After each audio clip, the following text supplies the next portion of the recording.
बहुता सुकृते नरदेह लादला बहुता सुकृते नरदेह लादला बहुता सुकृते नरदेह लादला बहुता सुकृते नरदेह लादला भक्ति बिना गेला जोग भक्ति बिना गेला जोग भक्ति बिना गेला जोग आप भाग्य कैसे न सरेत कर्म पाप भाग्य कैसे न सरेत कर्म पाप भाग्य कैसे न कळे ती वर्म अरे मूडा न कळे ती वर्म अरे मूडा न कळे ती वर्म अरे अनंत जन्मीचे सुकृत पदरी अनंत जन्मीचे सुकृत पदरी अनंत जन्मीचे सुकृत पदरी अनंत जन्मीचे सुकृत पदरी याती मुखी हरी पैठा होय याती मुखी हरी पैठा होय याती मुखी हरी पैठा होय नावरंक हो का वंचनी जयाती नावरंक हो का वंचनी जयाती भक्ती बिन माती मुखी त्याच्या भक्ति के माती बुद्धि भक्ति के माती बुद्धि हरि मुखे गाता हर परी हरि मुखे गाता हर परी हरि मुखे गाता हर परी हरि मुखे गाता हर परी या नाही मागुता जन्म घे या नाही मागुता जन्म घेणे या नाही मागुता जन्म घेणे एका जनार्दनी हरी हरी म्हणता एका जनार्दनी हरी हरी म्हणता जनार्दनी हरी हरी एका जनार्दनी हरी हरी म्हणता सायुजता पाठी लागे सायुजता पाठी लागे सायुजता पाठी लागे हरि मुखे गाता हर परी हरि मुखे गाता हर परी हरि मुखे गाता हर परी हरि मुखे गाता हर परी या नाही मागुता जन्म घेणे या नाही मागुता जन्म घेणे या नाही मागुता जन्म घेणे ओ पारख माई हरि हरि जय जय हो पारख माई हरि जय जय हो पारख माई हरि जय हो पारख माई जय जय हो पारख माई जय जय हो पारख माई हरि जय जय हो पारख माई जय जय हो पारख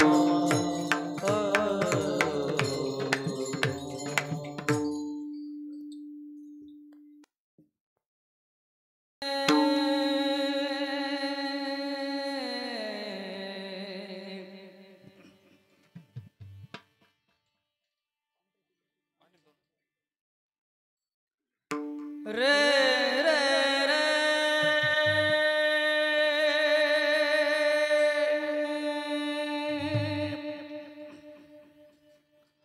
ना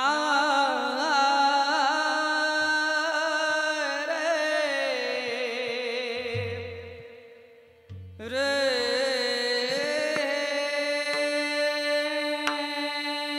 ना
बहुता सुकृते नरदेह लादला भक्ती विन गेला धोगती बाप भाग्य कैसे न सरीची कर्म न कळेची वर्म रे मुडा जरा ऐकू द्या ना तर.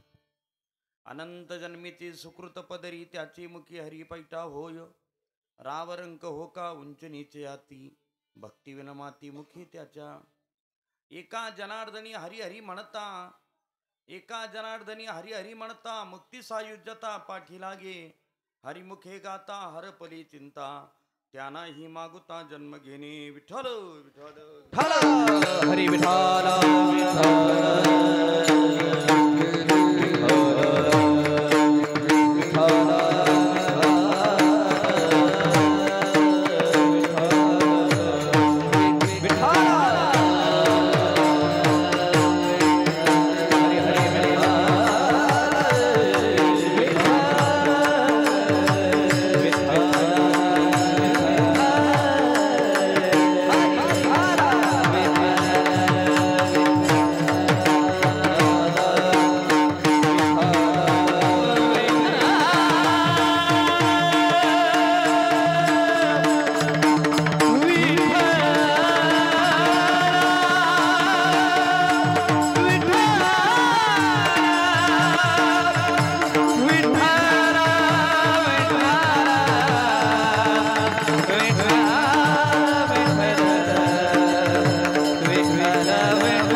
विना पुस्तकधारिणीं भयतां दाड्यन्धकारापहं हस्ते स्फटिकमालिका विदधतीं पद्मासने संस्थितां वन्देतां परमेश्वरीं भगवतीं बुद्धिप्रदां शारदां मनोजवं मारुतुल्यवेगं जितेन्द्रियं बुद्धिमतामुरिष्टं वातात्मजं वानरयूतमुख्यं श्रीरामदूतं शरणं प्रपद्ये.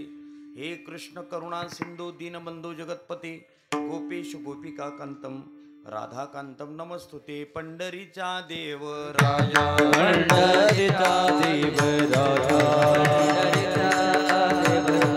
पंढरीचा देव राजा दंडवत तुझे पाया दंडवत तुझे पाया दंडवत तुझे पाया दंडवत तुझे पाया पंढरीचा देव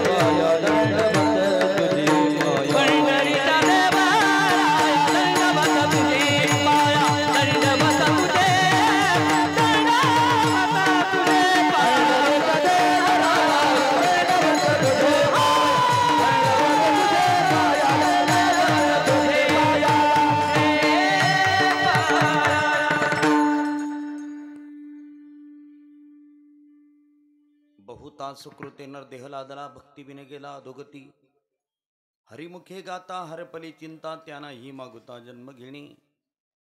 प्रस्तुत प्राप्तस्थळी आपल्या पवित्र अशा नगरीमध्ये पिंपळगाव खांड गावात प्रतिवर्षाप्रमाणे साधू संतांच्या आशीर्वादाने भगवान कोथळेश्वर भगवान खांडेश्वर महामुनी अगस्ती यांच्या वास्तव्याने पुनीत झालेल्या या भूमीमध्ये या सान्निध्यामध्ये आजचा हा कार्यक्रम आमचे परममित्र या मातीतलं वैभव आदरणीय हरिभक्तपरायण किरणजी महाराज सेटे यांच्या निमंत्रणावरून तुम्हा सज्जन भविकांच्या दर्शनाचा योग मला प्राप्त झाला आहे. तुम्हा सगळ्यांच्या चरणी मी नतमस्तक होतो.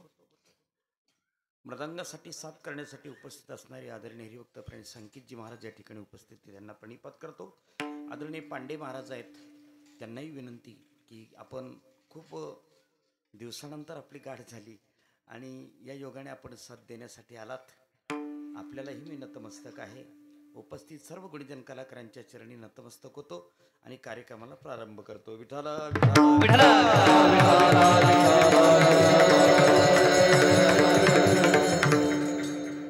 बसा बसा लवकर बसा. कुठे चालले बाळा? बसा ना. पाण्याच्या बाटल्या घ्यायला चालले का?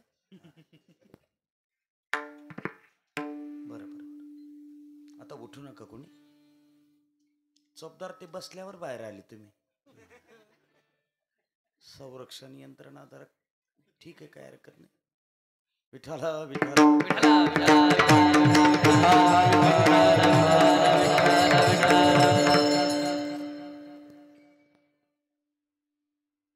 संत एकनाथ महाराजांच्या हरिपाठातला 23व्या क्रमांकाचा हा अभंग आहे.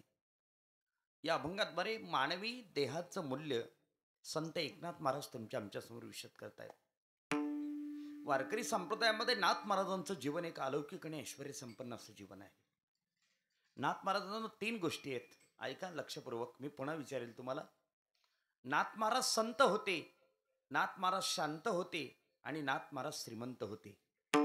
तिन्ही गोष्टी सांगा. नाथ महाराज संत होते, शांत होते, श्रीमंत होते. तिन्ही गोष्टी एका ठिकाणी येत नाहीत महाराज. शांत माणसं श्रीमंत नाहीत म्हणून शांत आहेत,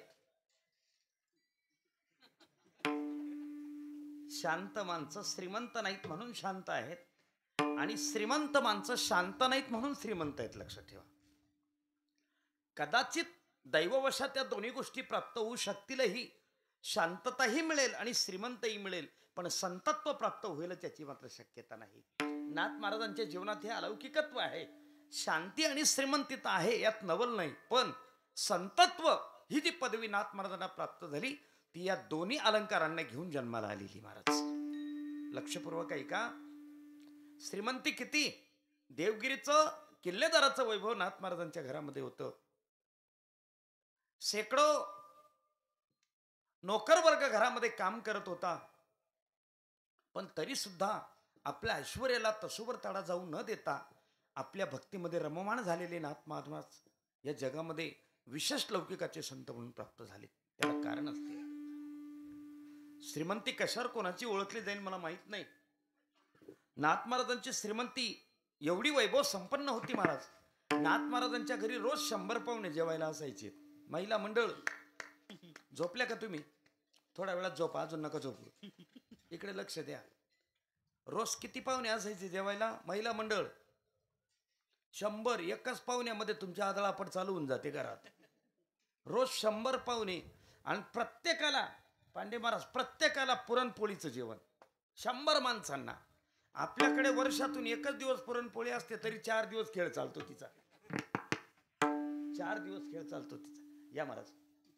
विठाला विठाला विठाला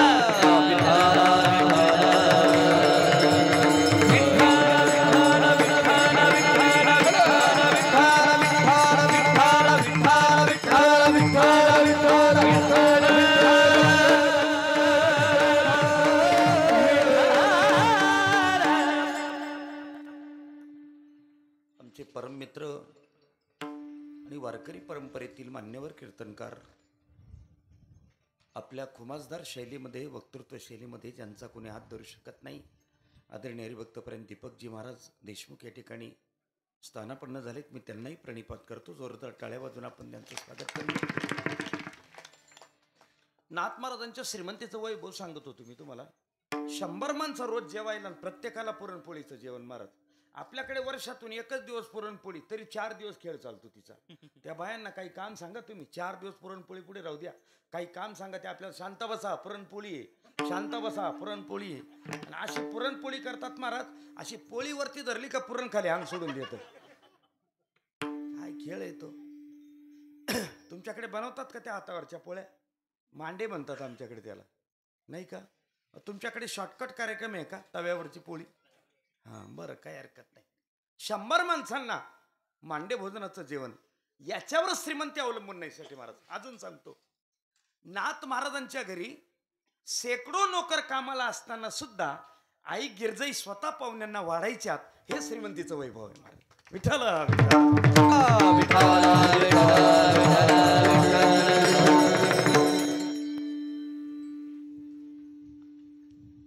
यौवन अंगावरी थुंकला, प्रसाद देवणी मुक्त केला. शांतता.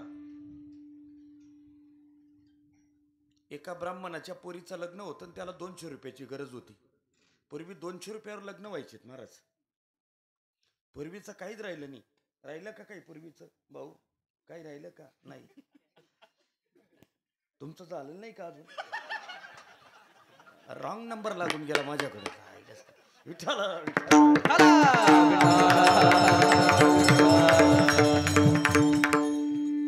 काय हरकत नाही, तुम्हाला आशीर्वाद आहे माझा, लवकर जमेल तुमचं, काळजी करू नका मला. ऐका, पूर्वी 200 रुपयावर लग्न व्हायचे. पूर्वीचं काहीच राहिलं नाही बाबा. पूर्वी मुला मुलींचे लग्न व्हायचे, आता राहिलं का? आता बाया माणसांचे लग्न होतात. पूर्वी मुला मुलींचे लग्न व्हायचे. नवरदेव 10 वर्षाचा, नवरी 8 वर्षाची. आता नवरदेव 32 वर्षाचा, तो घोड्यावर बसला, तो घोडा म्हणतो नको उतार. नवरी 28 वर्षाची. काय राहिलं पूर्वीचं? पूर्वी 200 रुपयात लग्न व्हायची, त्याला 200 रुपये मिळत नव्हते. पंढरपूर आपलं पैठण क्षेत्रामध्ये एका चौकामध्ये कुचरवट्टा नावाचं स्थान आहे. अजूनही तुम्ही गेलात तर तुम्हाला पाहायला मिळेल. त्याला काय म्हणतात? कुचरवट्टा. कुचरवट्टा म्हणजे अख्ख्या गावचं धुणं बिगर साबणाचं तिथे धुतलं जातं, त्याचं नाव कुचरवट्टा. ठराविक मेंबर असतात त्याच्यामध्ये, प्रत्येक वार्डातील 1-1, 2-2. त्यांना दिवसभर तेच उद्योग असतात महाराज. तिथे काही ब्राह्मण बसले होते, तो त्यांच्याकडे गेला आणि त्यांना सांगितलं मला 200 रुपयाची गरज आहे, कोणी देईल का? एक ब्राह्मण तयार झाला. तो म्हणे मी देतो, पण एक काम करावं लागेल तुला. म्हणजे काय? नाथ महाराजांना तू राग आणून दाखवायचा. जर नाथ महाराजांना तू राग आणून दाखवला तर मी तुला 200 रुपये देईल. तो म्हणे काय विशेष आहे, जातो आता, जा. निघाला. नाथ महाराज सकाळची पूजा करत बसले होते देवघरामध्ये. तो बूट न काढता तसाच देवघरामध्ये आला. त्याला वाटतं आता नाथ महाराज चिरतील. नाथ महाराज चिरले नाहीत. उलट नाथ महाराज म्हटले या भटजी बुवा, अहो तुमचं माझ्यावर इतकं प्रेम आहे, तुम्हाला बाहेर जोडा काढायची सुद्धा आठवण राहिली नाही. म्हणजे पहिला कार्यक्रम फेल गेला आपला. पहिला कार्यक्रम फेल गेला. आता दुसरा पाहू. पाहुण्याला जेवण असायचं. बरोबर माध्यान्हावर सूर्य आला. भटजीबांना सांगितलं भटजीबा स्नान करा आणि जेवायला बसा. भटजीबा जेवायला बसलेत. गिरजाई स्वतः वाढायच्यात. गिरजाई जशा वाढायला आल्या तसा तो ब्राह्मण उठला आणि गिरजाईच्या कमरेवर जाऊन बसला. महाराज विचार करा तुम्ही, आपण राहिलो असतो तर काय केलं असतं. तरी तशा अवस्थेमध्ये नाथ महाराज म्हटलेत गिरजे गिरजे भटजीबांना सांभाळ बरं, पडले तर फजिती होईल. गिरजाई होत्या त्या नाथ महाराजांच्या सौभाग्य होत्या. गिरजाईने सांगितलं महाराज काळजी करू नका, लहानपणी माझा हरिपंडित असाच माझ्या कमरेवर बसायचा, तेव्हा मी तुम्हाला वाढायची, मला ती सवय म्हटले. महाराज हातबल झाला, शरण गेला आणि त्याने खरं कारण सांगितलं. महाराज मला केवळ 200 रुपयाची गरज होती म्हणून मी एवढी उपद्व्याप केलेत. नाथ महाराजांनी सांगितलं काळजी करू नको. वजीराला बोलवलं, 200 रुपये दिलेत, पण इथे थांबू नको. ज्यांनी तुला कबूल केले होते ना त्यांची बी 200 रुपये सोडू नको. महाराज ते देणार नाहीत ना. म्हणे का बरं? तुम्हाला राग आला नाही मग ते पैसे देतील कसे? नाथ महाराज म्हणे काळजी करू नको, त्यांच्या समोर तू पळत चाय. तू पळत गेला की मी पाठी मागून काठी घेऊन धावत येतो, कारण लबाडाच्या घरचं आमंत्रण जेवल्याशिवाय खरंच नसतं भाऊ. त्यांना सोडायचेच नाही पैसे. चला अशाही अवस्थेमध्ये आपली शांती ज्यांनी ढळू दिली नाही त्यांचं वैभव आहे. नाथ महाराज संत होते, नाथ महाराज शांत होते आणि नाथ महाराज श्रीमंत होते. त्यांच्या वैभवातून साहित्य संपदा निर्माण झाली. जनार्दन स्वामींचे 3 शिष्य, जनी जनार्दन, रामा जनार्दन आणि एका जनार्दन. त्यापैकी जनी जनार्दन आणि एका जनार्दन यांनी भरपूर ग्रंथ संपदा निर्माण केली. पण राम जनार्दन हा जो होता हा केवळ जनार्दन स्वामींची सेवा करायचा. एके दिवशी देवगिरी किल्ल्यावर विषण्ण मनस्थितीमध्ये बसलेले असताना जनार्दन स्वामींची स्वारी आली. पाहतात तो आपल्या ठिकाणावर रामा नाहीये. गड्यांना विचारलं रामा कुठे गेला? असेल कुठेतरी. गडावर पाहत फिरलेत. एका झाडाखाली विषण्ण मनस्थितीमध्ये रामा बसलेला होता. स्वामींनी विचारलं जनार्दन स्वामींनी, रामा एवढ्या विषण्ण मनस्थितीमध्ये का बसलास रे? तुमचे दोघंच्या दोघं शिष्य ते परम आहेत, मी मात्र त्या मानाने कमकुवत आहे. काय झालं? त्यांनी विपुल ग्रंथ संपदा निर्माण केली, पण मी एक अभंग सुद्धा निर्माण करू शकलो नाही, याची मला खंत आहे, म्हणून अशा अवस्थेत बसलो. सद्गुरूची कृपा काय करू शकत नाही महाराज. जनार्दन स्वामींनी रामाच्या डोक्यावर हात ठेवला आणि रामाला सांगितलं, रामा अरे त्या दोघांनी किती ग्रंथ संपदा निर्माण करू दे, पण मी तुला आज एक सांगतो, तू आज एकच अभंग असा लिहिशील की तो अभंग म्हटल्याशिवाय वारकरी संप्रदायाच्या भजनाची सांगताच होणार नाही. त्या परम सद्गुरूची कृपा त्या रामा जनार्दनाने फक्त एकच अभंग लिहिला. तो अभंग म्हटल्याशिवाय आपण भजनाची सांगता करू शकत नाही. प्रगट गुह्य बोले विश्व ब्रह्मची थेले, राम जनार्दनी चरणी मस्तक ठेविले. विठ्ठल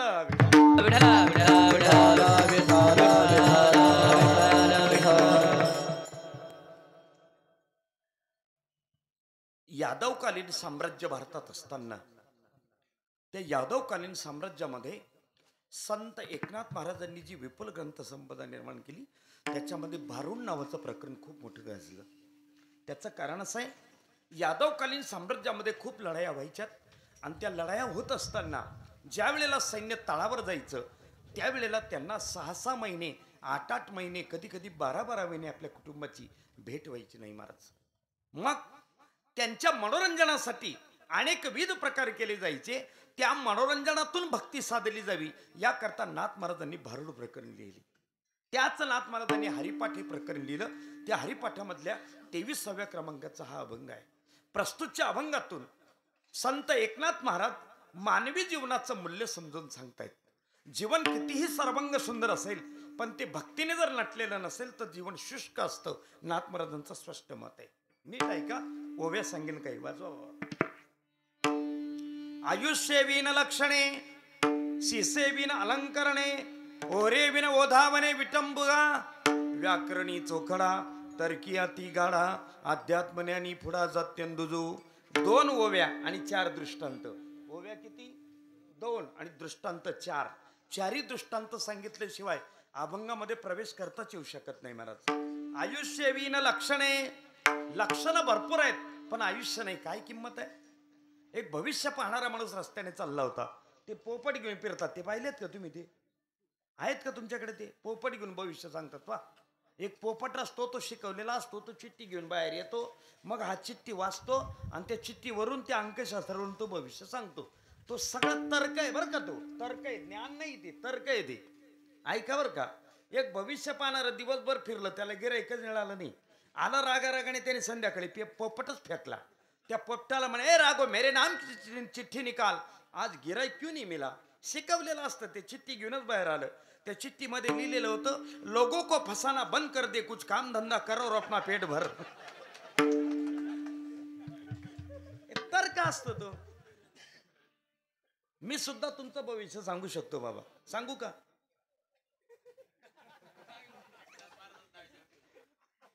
तुमची भाषाच कळून नाही राहिली मला.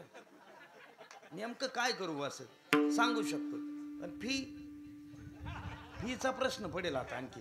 विठ्ठल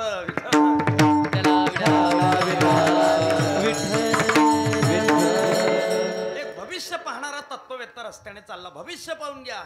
एका बाईने आवाज दिला, सांगावं भविष्य माझ्या मुलाचं. तो हस्तरेषेवरून भविष्य सांगू लागला. हस्तरेषेवरून भविष्य सांगताना डाव्या हात समर्पक असतो. वाक्य नीट ऐका. डाव्या हाताच्या हस्तरेषेवरूनच भविष्य सांगावं लागतं. उजवा हात कर्मप्रधान असल्यामुळे त्याच्या रेषा अस्पष्ट असतात. भविष्य वर्तवताना चूक होऊ शकते. डावा हात कर्मप्रधान दृष्ट्या कमी असतो, त्याच्यामुळे त्या हस्तरेषा स्पष्ट असतात. त्याच्यावरून भविष्याचं निदान केलं जातं. बाई, तुझा मुलगा गुणवान आहे, रूपवान आहे, धनवान आहे, कीर्तिवान आहे. बाई हुशार होती. अकोले तालुक्यातलीच होती. महिला मंडळ त्यांची मनस्थितीच नाहीये कीर्तन ऐकायची. काय विचार चालू आहे त्यांच्या डोक्यात. जाऊ दे ना, जे निवडतील ते निवडेल, आपल्याला काय घेणं ते नाही. एवढे काय टेन्शन मध्ये बसली तुम्ही. आनंदात बसा एकदम. ऐका, बाई हुशार होती. तिने सांगितलं, बडती बुवा, माझा मुलगा गुणवान असू देत, रूपवान असू देत, कीर्तिवान असू देत, फक्त मला एकच सांगा, त्याला आयुष्य किती तेवढं पहा. त्याने आयुष्याची रेषा पाहिली आणि त्याचे डोळेच खाली पडले महाराज. तो म्हटला, बाई मला माफ कर, तुझा मुलगा गुणवान, रूपवान, धनवान, कीर्तिवान असला तरी त्याच्या आयुष्याच्या रेषेमध्ये वयाच्या 12व्या वर्षी मृत्यू षडयंत्र नावाचा एक योग आहे, तो दगवू शकतो. बाई म्हटली, महाराज एवढी लक्षणं वर्णन करण्याला काहीच अर्थ नाही. का? ते उपभोगण्यासाठी आयुष्य नाही म्हणून त्याला शून्य किंमत. दृष्टांत 1. दृष्टांत क्रमांक 2. एका बाईला तिच्या नवऱ्याने 22 तोळ्याची नथनी केली. तुम्ही नाराज का बरे? कमी झाली का? 25 तोळ्याची केली. बस माझ्या काय बापाचं जाणार आहे. 25 तोळ्याची केली. तिने ती नथनी नाकामध्ये घातली, पिंपळगाव मध्ये फिरायची. त्यांनी केली. तुम्हाला कळतं ना ते त्यांनी केली. हा कळतं म्हणजे ती का ज्ञानेश्वरी आहे का न कळायला. तिकडून आमचे कबीर महाराज येत होते. त्यांनी विचारलं, बाई त्यांनी केली म्हणजे कोणी केली? तुम्हाला कीर्तन करायची अक्कल आहे, बाकीचं काही कळत नाही म्हणे. काय झालं? त्यांनी केली म्हणजे माझ्या नवऱ्याने केली म्हटले. मग महाराज चिल्लेत. महाराज, जिस यार ने नथनी बनाई उसे चाहती बार बार, जिस यार ने नाक बनाया उसको भूल गई गवार. नथनी करणाऱ्याचा एवढं उदो उदो करते, त्याने जर नाकच दिलं नसतं तर कुठे पायात अडकवली असती का इडी खोपडी? नाक नाही तेने वाया गेली, नाक नाही तेने वाया गेली, हो नाक नाही तेने वाया गेली, नाक नाही तेने वाया गेली. करबीती बत्तीस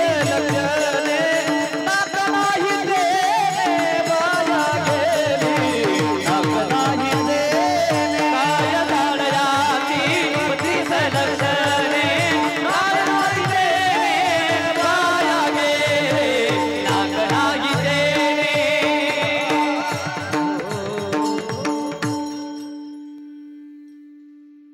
केतन दादा, या बाया अजून किती वाजेपर्यंत येत राहतील? बसा मावशी, तुम्ही उगीच त्रास करत बसले. मी आता बंदच करणार होतो. त्या पाण्याच्या बाटल्या का बरं घेऊन येतात काही कळत नाही मला. का बरं आणतात? हा बरोबर, जेवण असतं नाही का लगेच. बरोबर, तयारी करूनच येतात. बाकी करून टन मारायचाच बाकी राहतो तेवढा फक्त, बस. काय करावी ती 32 लक्षणे, नाक नाही तेने वाया गेली. दृष्टांत क्रमांक 2. आता दृष्टांत क्रमांक 3. संकेत दादा, आमच्या भागामध्ये लग्नाच्या आदल्या दिवशी नवरदेवाला किंवा नवरीला हळद लावतात. तुमच्या भागामध्ये कशी पद्धत आहे? अशीच आहे, आदल्या दिवशीच लावतात ना.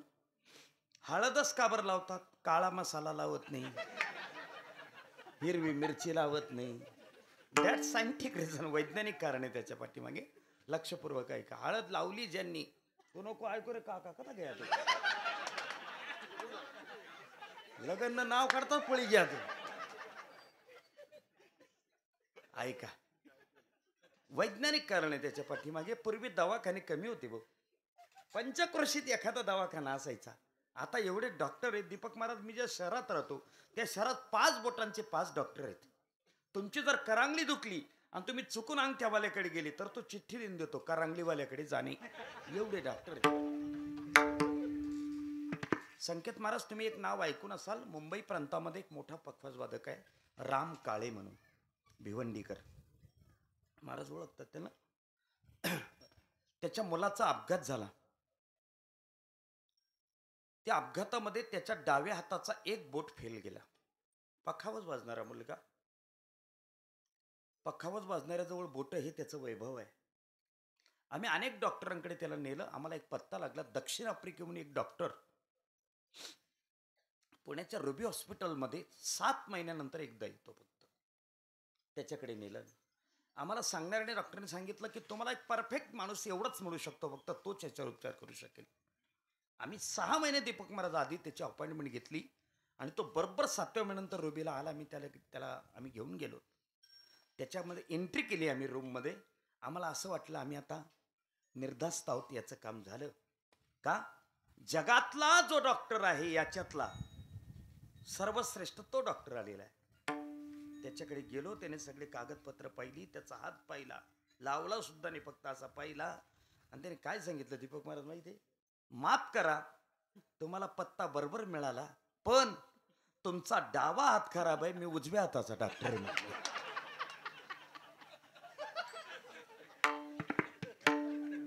काय करून घ्याल तुम्ही सांगा. ते एवढंही करून उलथ पडा, पालथ पडा, कानी व्हा, उतानी व्हा, जीभ बाहेर काढा, अजून काढा, अजून काढा, तर जेवढी राहील तेवढीच काढेल ना मला. ते माझ्या एका मित्राला दाताच्या डॉक्टरकडे घेऊन गेलो होतो. ते माझा मित्र जरा वात्रट आहे. माझ्यावरून अंदाज करा तुम्ही ते किती वात्रट असेल बरं. तो डॉक्टर म्हणे हा कर रे म्हणे. केला त्याने. आणखी मोठा हा कर म्हणे. आणखी मोठा हा कर, आणखी मोठा हा कर. त्याने तो हातच फेकला डॉक्टरचा आणि बाहेरच निघालं.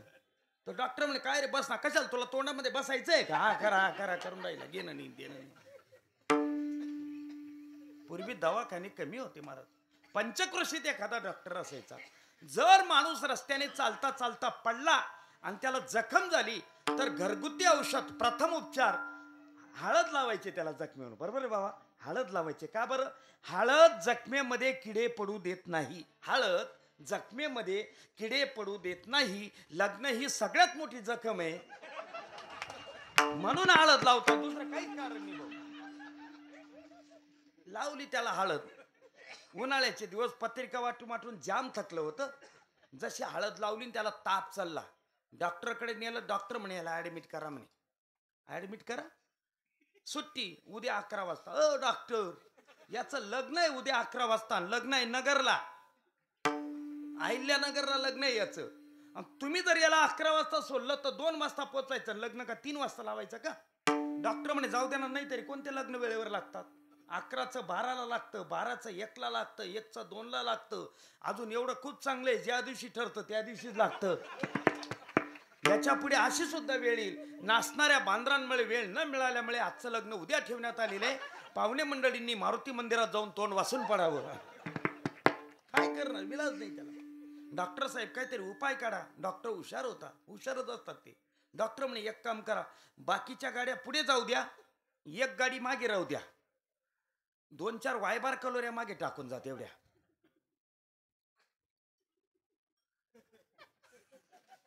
त्या कलोरीन बरोबर नवरदेव मी पाठवून देईल. तुम्ही बाकीची तयारी करा तोपर्यंत.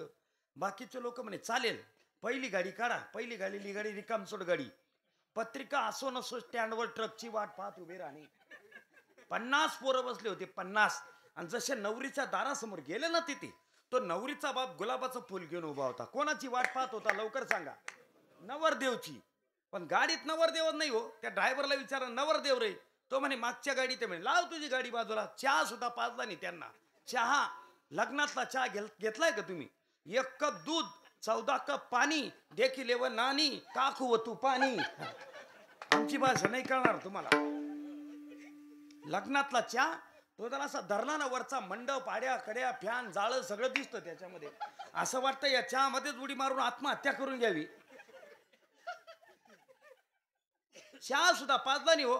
ते पोरं अख्ख्या नगरमध्ये विचारायचे कुठे मिळते चहा. आली दुसरी गाडी मायांना घेऊन आली. मायाच ना काय म्हणतात तुमच्याकडे त्याला. वरमाया. माफ करा बरं का चुकून शब्द आला माझ्या तोंडात. 50 बाया बसल्या होत्या. 50. जशा आल्या नवरीच्या दारासमोर त्या नवरीच्या बापाने ड्रायव्हरला विचारलं नवरदेव रे मागच्या गाडीत लाव तुझी गाडी बाजूला. लाल मुरमुरे सुद्धा दिली नाही यांना. लाल मुरमुरे म्हणजे लग्नातला चिवडा. खाल्लाय का तुम्ही. शेंगदाणा भाग्यवान माणसाला सापडतो. ज्याच्या वाट्याला शेंगदाणा सापडला त्याने अभंगच म्हणायचा. पुण्य फळले बहुत दिवसा भाग्य उदयाचा ठसा झालो सन्मुख तो कैसा शेंगदाण्या पावलो. खोबऱ्याला तर जन्म ठेपत. आली तिसरी गाडी सगळे वयल माणसं घेऊन आली. 70च्या पुढच्या काठी टेकतच उतरायची ती. त्या नवरीच्या बापाने सगळे पवराडी एकत्र केले. मग विचारलं नवरदेव कुठे. मागच्या गाडीत. तुम्ही घरी जाता का मार खाता आता. आमचे कबीर महाराज बाजूला उभे होते. त्यांनी तो प्रसंग पाहिला आणि दोहा लिहिला. अर्धा पडदा सब छोड़ दे बिन पडदे की बात दुल्हन को दुल्हा मिले तो फिकी पडी परात. सिद्धांताची ओवी. आता दृष्टांत संपलेत. सिद्धांत सांगतो नीट ऐका. लक्षणं भरपूर आहेत पण आयुष्य नाही. शून्य किंमत. दागिना 25 तोळ्याचा आहे घालण्यासाठी नाक नाही. शून्य किंमत. वराड 5 गाड्या आलं नवरदेव झाला नाही. शून्य किंमत. सुंदरसा नरदेव मिळाला पण भक्ती करत नाही. शून्य किंमत. विठाला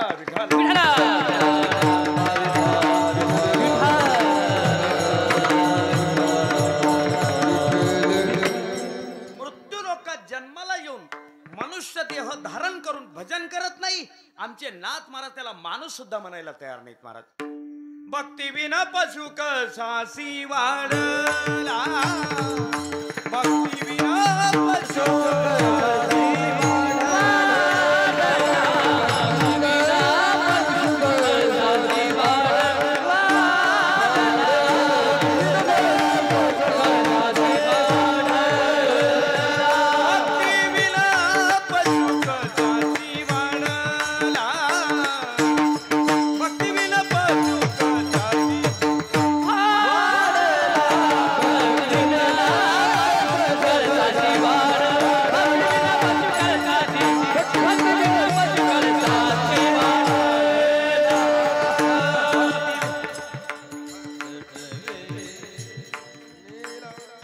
सटविने नेला कैसा नाही सटविने नेला कैसा नाही सटविने नेला भक्तिविन पशु गजाची वाढला सटविने नेला कैसा नाही भक्तिविन पशु गजाची वाढला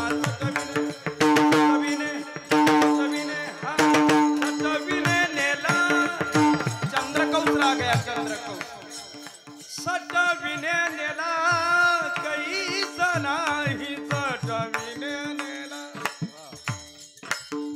सटविने नेला कैसा नाही सटविने नेला कैसा नाही सटविने म्हणा सटविने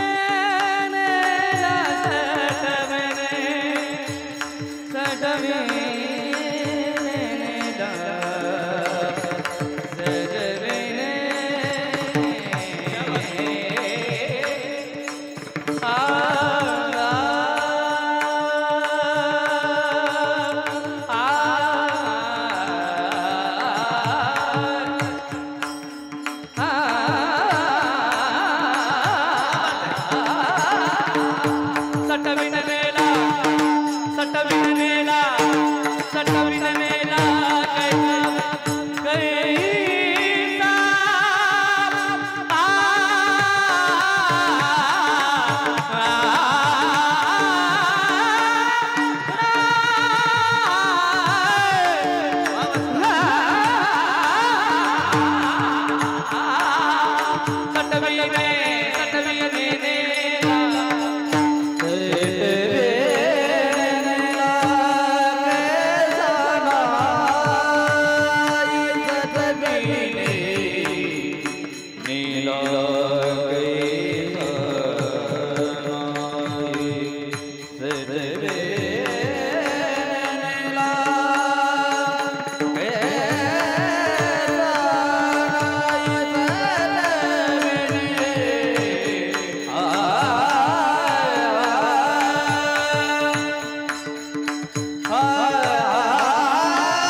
सटविने नेला कैसा सटविने सटविने नेला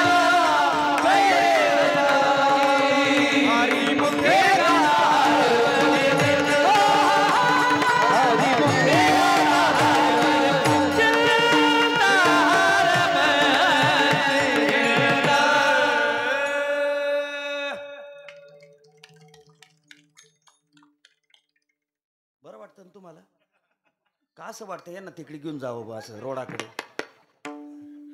सानी द द द बाबा का पेटी मारी पिकी काय माहिती मारी क्या बात आहे तुम्हाला सवय नाही ती वाजवायची बरोबर आहे. पांढरी दोन मुळे अडचण येते मला काळी दोन मध्ये गाता नाही येत बाबा विठाला विठाला विठाला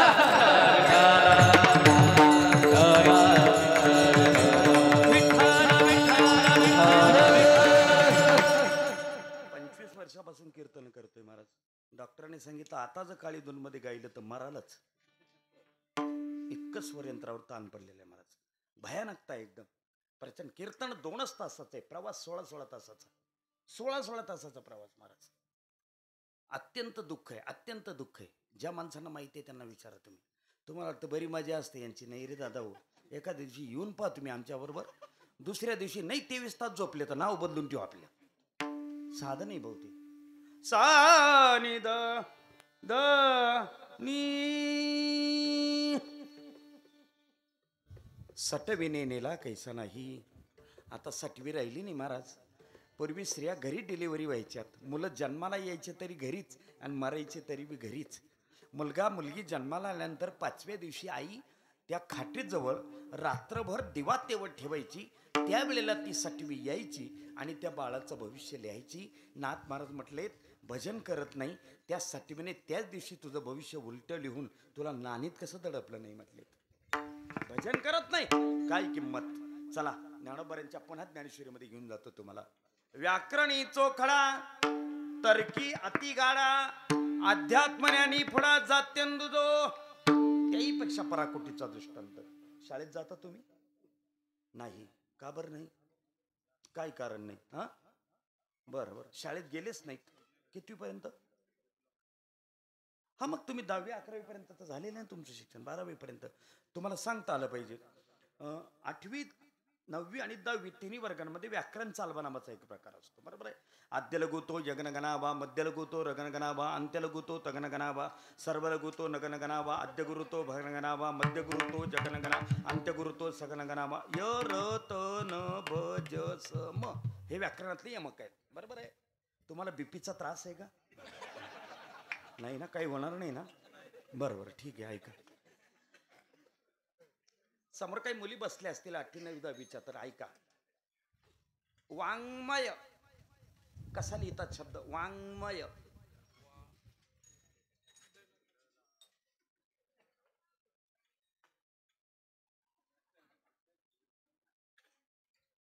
कागद पेन देऊ का तुमच्याकडे? मराठी भाषा नादच नाही करायचा महाराज. ऐश्वर्य प्रदान करावं. अमृताशी पैज लावणारी भाषा आहे माझी. अमृताशी पैज लावणारी. परी अमृता ते ही पैजा जिंकी. एखादा माणूस व्याकरण शास्त्रामध्ये निष्णात असेल, तो बरोबर संधिफोड करत असेल, विग्रह करत असेल, व्याकरण चालवत असेल. पण आता पण बाकी राहिला बरं का. एखादा माणूस तर्कशास्त्रामध्ये निष्णात असेल, पण त्याला जर भक्तिशास्त्राचं ज्ञान नसेल तर तो जात्यंध आहे. ज्ञानोबा म्हटले जात्यंध म्हणजे काय? जो जन्मताच आंधळा त्याला जात्यंध असं म्हणतात.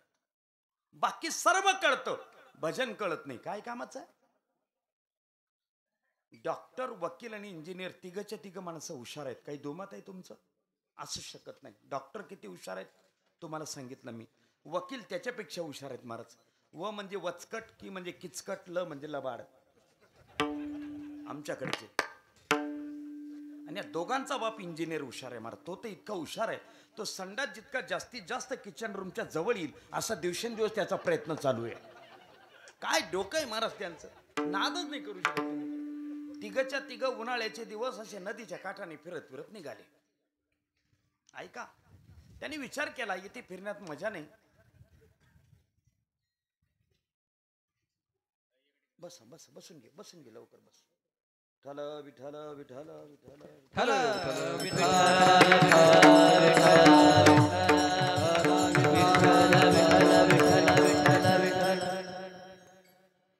आपण समुद्रावर जाऊ. पलीकडेच 2 किलोमीटरच्या अंतरावर किनाऱ्यावर लागलेत. एक नावाडी होता. त्या नावाड्याला बोलवून त्याला सांगितलं आम्हाला समुद्रामध्ये सफर करून देशील? हो. किती पैसे लागतील? 200 रुपये. चालेल. तिघच्या तिघ बसलेत. नाव चालू झाली. मराठी माणसाचा स्वभाव आहे, शांत कधीच बसणार नाही. एसटी मध्ये जरी बसला तरी शेजारच्या माणसाची इच्छा असो अथवा नसो त्याला विचारतोच तुम्ही कुठले आहेत आणि कुठे उतरायचे. काय घेणं नाही देणं नाही. समजा कोणी बसलेलं नसेलच बुवा, ते एसटीचं शीट पाडतो, रबर काढतो, खिशात घालतो, घरी येतो. विचित्र माणूस आहे मराठी माणूस एकदम. त्या डॉक्टरने त्या नावाड्याला प्रश्न विचारला, नावाड्या कुठला रे? अहिल्यानगर. तालुका रे? अकोला. गाव रे? पिंपळगाव. मुंबईत कधीपासून आलास? साहेब माझा जन्मच मुंबईतला आहे. शाळेत गेलास कधी? नाही साहेब, तोड सुद्धा पाहिलं नाही. का? माझ्या बापाने जन्मताच मला या व्यवसायात टाकलं. शाळेत गेलास नाही? डॉक्टर विचारतो. नाही. अरे अरे अरे वेड्या, नाव चालवता चालवता तुझं डोकं दुखायला लागलं तर कोणती गोळी घ्यावी कळते तुला? नाही साहेब, शाळेतच गेलो नाही. पोट दुखायला लागल्यावर कोणतं औषध घ्यावं कळतं तुला? नाही साहेब, काहीच कळत नाही. मूर्खा, तुझा जन्म वाया गेला म्हटलेत. वकिलाने विचारलं, का रे, समजा तुझी नाव समोरच्या नावेला धडकली, त्याने कोर्टात केस दाखल केली, वकिलासमोर कसं बोलावं, न्यायाधीशासमोर आपली बाजू कशी मांडावी आणि पोलिसांना आपलं म्हणणं कसं समजून सांगावं, काही कळतं तुला? साहेब शाळेतच गेलो नाही तर काय कळणार. मूर्खा, तुझा जन्म वाया गेला म्हटलेत.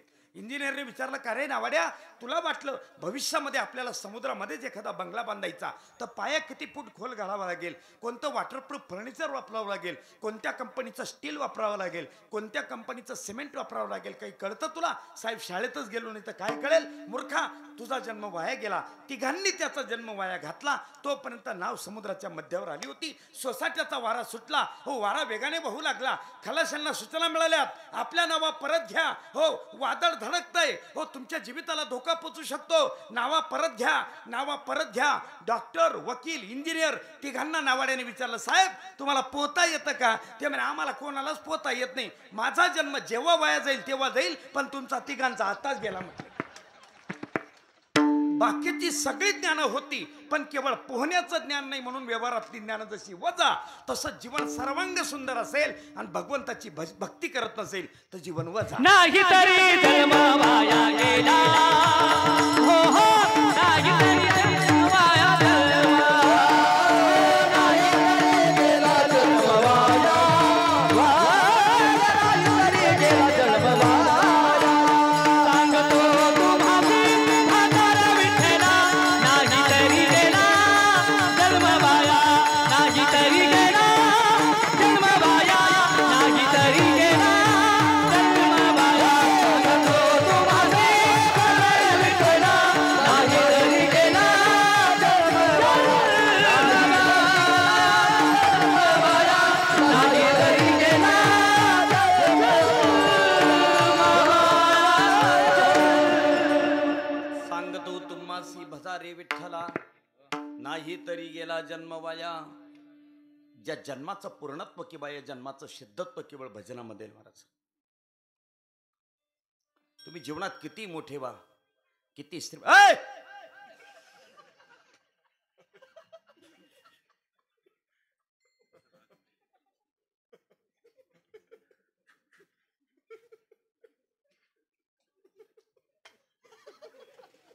विठाल विठाल विठाल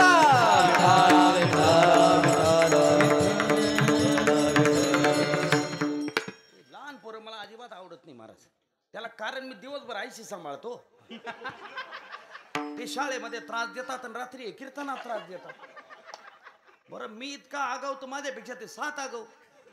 मागच्या वर्षी माझ्या वर्गात एक होतं महाराज. मी त्याला विचारलं, राम्या एका बाजूला 1 किलो लाडू आणि एका बाजूला 1 किलो बुद्धिमत्ता, तू काय घेशील? तो म्हणे लाडू. त्याला म्हटलं, मूर्खा, मला जर कोणी विचारलं असताना मी बुद्धिमत्ताच घेतली असती. तो म्हणे, सर ज्याच्याजवळ जे कमी असेल ते तो घेईल ना म्हणे. आता काय करू?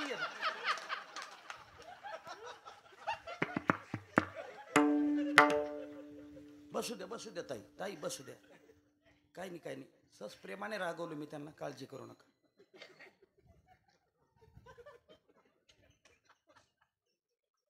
ते काय बिगर जेवायचे निघून जातील काय माहिती. आता काही रोष करू नका अन्नावर, बसा शांत बसा.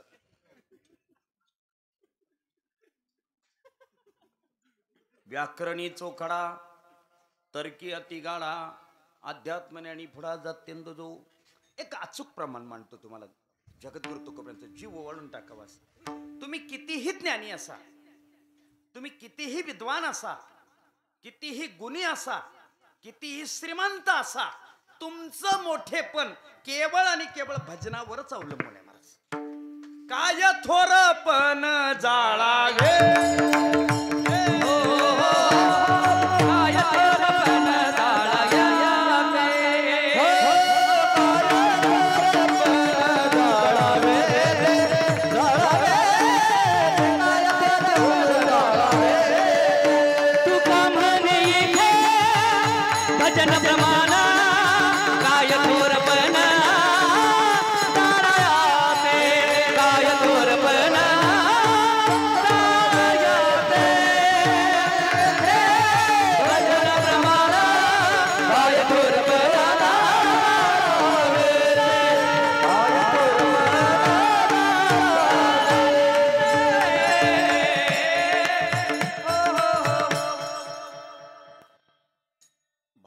आर्यावर्तामध्ये असा एक सम्राट होऊन गेला महाराज, ज्याच्याजवळ मोजता येणार नाही एवढी संपत्ती होती, ज्याला 100 मुलं होती. पण जेव्हा जंगलामध्ये मेला ना, कुत्र्यासारखा जळून मेला, त्याची राख उचलायला कोणी तयार नव्हतं महाराज. आणि ज्या माझ्या तुकोबाऱ्यांना बसायला पोतं नव्हतं त्याला जगाचा बाप घ्यायला आला. ही भजनाची श्रीमंती राजाव. काय थोरपण जाळावे ते. तुमच्या जीवनात किती पैसा आहे कोणी विचारत नाही. तुम्ही किती बुद्धिमान आहात कोणीच विचारत नाही. तुमच्याजवळ वैभव किती आहे कोणीच विचारत नाही. विचारणा होते ती फक्त एकच, तुम्ही भजन केलं की नाही. नाटाचे अभंग पहा तुम्ही असे गोड लेत महाराज. आले वो संसारा तुम्ही एक करा, मुक्ती मार्ग हाळूच धरा, काळ दंड कुंभ यातना थोरा, कारे अघोरा दचक सिना, नाही त्या यमासी करुणा, बाहेर काढिता कोळी गाना, जैसे ओढाळ सापडे धण्या, चोर यातना दरी देतो, नाही त्या यमासी.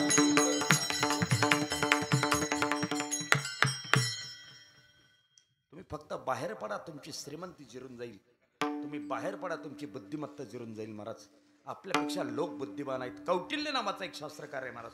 त्याचं असं मत आहे या जगात यशस्वी व्हायचं असेल तर माणसाने वेड्यासारखं राहावं, आतून मात्र बुद्धिमान असावं. का? या जगात काटेकोरपणे वागणाऱ्याला कायदे कानून खूप असतात आणि वेडं बनून जगणाऱ्याला फायदे खूप असतात महाराज. तुम्हाला असं वाटत असेल आपण बुद्धिमान आहोत, अरे तुमची बुद्धिमत्ता भजनासमोर सीन होतो महाराज. त्रैलोक्याच्या प्रजापिताने ज्यांच्या समोर बसून भाकरी तोडून खावी एवढी बुद्धिमत्ता ज्यांच्या अंतःकरणामध्ये लाभली ते तुकोबाराय स्वतः म्हणतात, मी तव अनाथ अपराधी, कर्महीन मती मंद बुद्धी, तुझ म्या आठविले नाही करी, वाचे कृपानिधी माय बापा, नाही ऐकिले गायिले गीत. देवा आपलं बुद्धिमत्ता क्षीण होऊन जाईल महाराज. क्षीण होऊन जाईल. मनातला गैरसमज दूर करा राजाओ. या जगात श्रेष्ठत्व तुमचं केवळ आणि केवळ भजनावरच अवलंबून आहे. बाकी सगळं भजन नाही. एक मनुष्य मला म्हटलं, महाराज आमच्या गावात एक माणूस इतका श्रीमंत आहे त्याच्या घरी सगळं आहे फक्त वाघिणीचं दूधच नाही. मग मी लक्षात घेतलं वाघिणीचं दूध नाही म्हणजेच भजन नाही. कारण भजन करणं म्हणजे वाघिणीचं दूध काढून आणणंच आहे महाराज.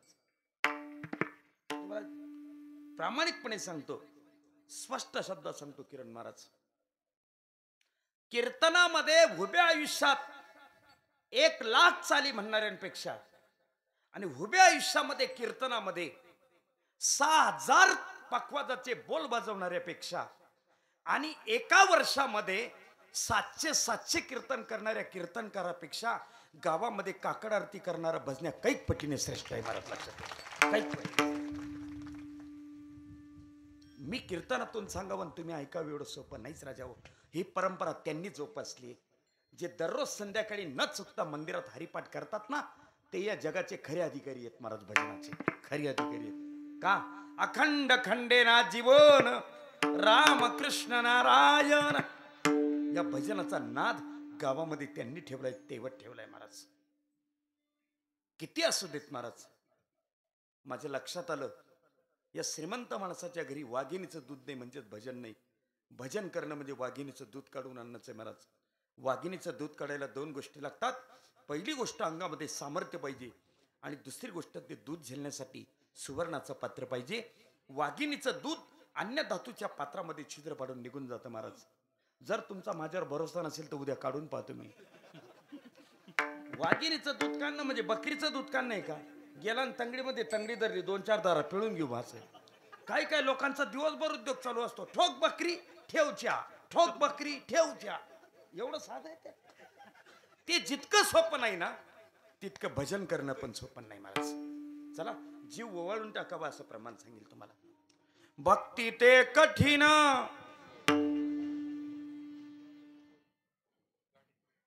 कसला आवाज नाही मला म्युझिक होतं त्याच्यात. बरोबर वाजा बाबा.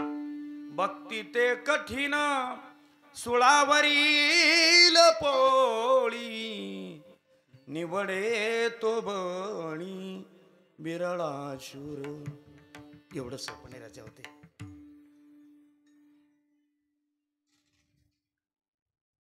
गावातल्या एखाद्या भजनाला सांगा तुम्ही, भजन करणाऱ्या भजनाला, तू एकादशी करतो का म्हणून त्याला राग येईल. भजन न करणाऱ्या माणसाला विचारा, बाबा भजनाला येत जाय रे कधीतरी, त्याला वाईट वाटेल तुमच्या सांगण्याचं.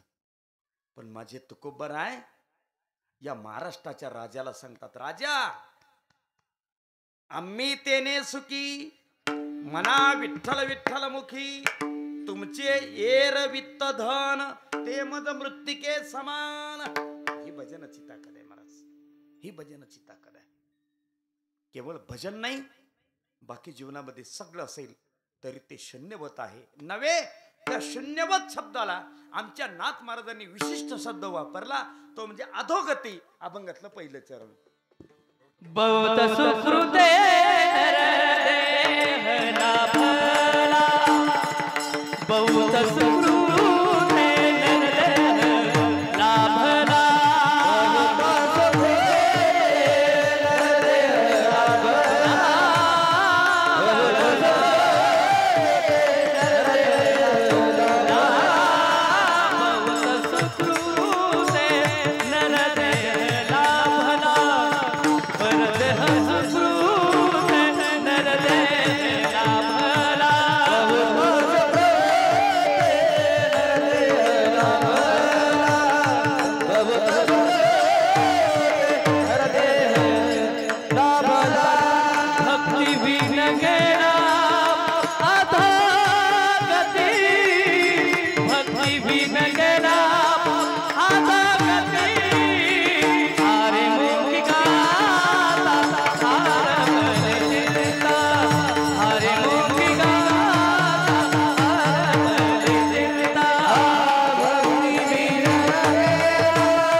सुकृत म्हणजे पुण्य.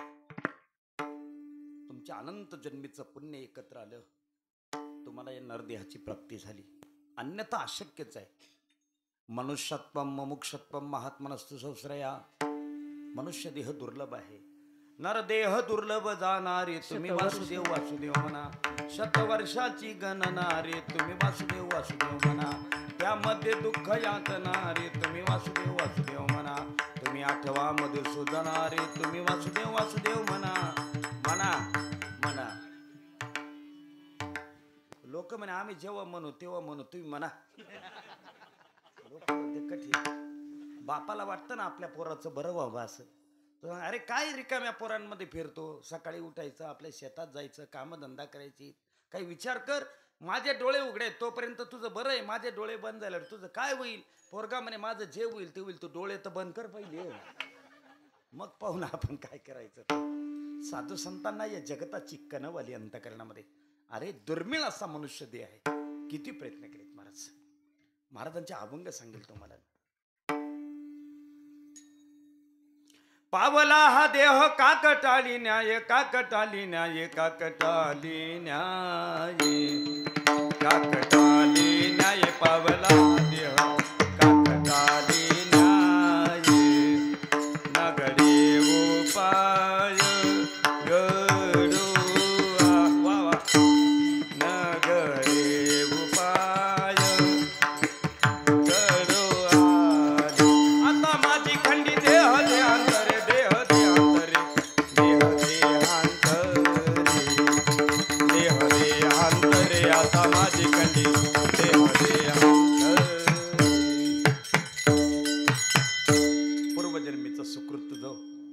ठेवले या नरदेहाची प्राप्ती झाली. शक्यच नाही पण झाली. काय शब्द आहेत महाराजांचे. दृष्टांत सांगितला. लक्षपूर्वक ऐका. कीर्तन संपत आलंय. महिला मंडळ समोर बघा. कीर्तन संपत आलंय. दृष्टांत सांगतोय. मनुष्य देह किती दुर्लभ. एका गावामध्ये एक आंधळ राहत होतं. तुकाराम महाराजांचा दृष्टांत आहे. ते इतकं आगाऊ होतं. गावामध्ये रोज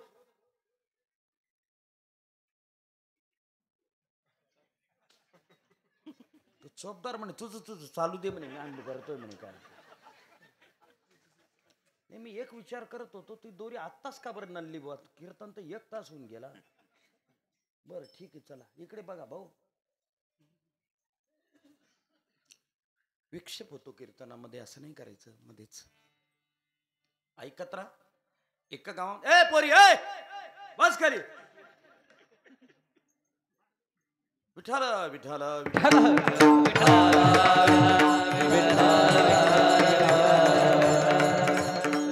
एका गावामध्ये एक आंधळ राहत होतं. गावामध्ये रोज एक तरी भांडण लावल्याशिवाय त्याला सुखाची झोपच लागत नव्हती. महाराजांचा दृष्टांत आहे.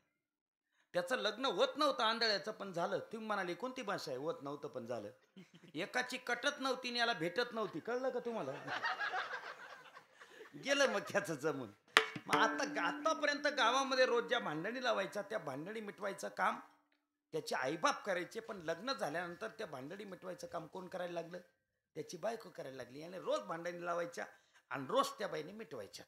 असाच एके दिवशी एका गल्लीमध्ये भांडण लावून आला आणि गुपचूप घरामध्ये झोपला. त्या आंधळ्याची बायको दारामध्ये धान्याने शोध बसली होती. ज्या गल्लीत भांडण लावून आला त्या गल्लीतली बाई अतिशय खाष्ट स्वभावाची होती. ती धावतच आली आणि दारामध्ये बसलेल्या आंधळ्याच्या बायकोला विचारलं, ए तुझा नवरा कुठे. झोपला. किती वेळ झाले. 10 मिनिटं. खोटं बोलतेस का बरं. 10 मिनिटापूर्वी तो माझ्या गल्लीत होता म्हणे. भांडण लावून आलाय आणि तू सांगते झोपला. झोपला तर त्याला झोपू दे. त्याला फक्त उठल्यावर माझा एक निरोप दे. म्हणे काय. त्याला सांग तू ज्या गल्लीत भांडण लावून आलास त्या गल्लीतली माणसं चांगल्या स्वभावाची नाहीत. जर पुन्हा सापडला त्या गल्लीत तर तुझा फक्त एकच पाय परत येईल. एक त्या गल्लीत राहिले एवढा निरोप दे म्हणे. खाष्ट स्वभावाची बाई होती. आंधळ्याच्या बायकोला वाईट वाटलं.